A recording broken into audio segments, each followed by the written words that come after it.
सहस्रनेत्रे पादाय नमः सांख्याय कर्मणे। नमो हिरण्यवर्णाय हिरण्यकवचाय च भक्तानुकम्पिने नित्यं सिद्ध्यतां नो वरः प्रभो।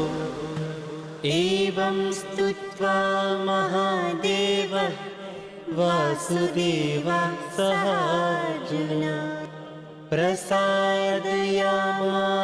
भवं तदा शस्त्रोपलब्धये।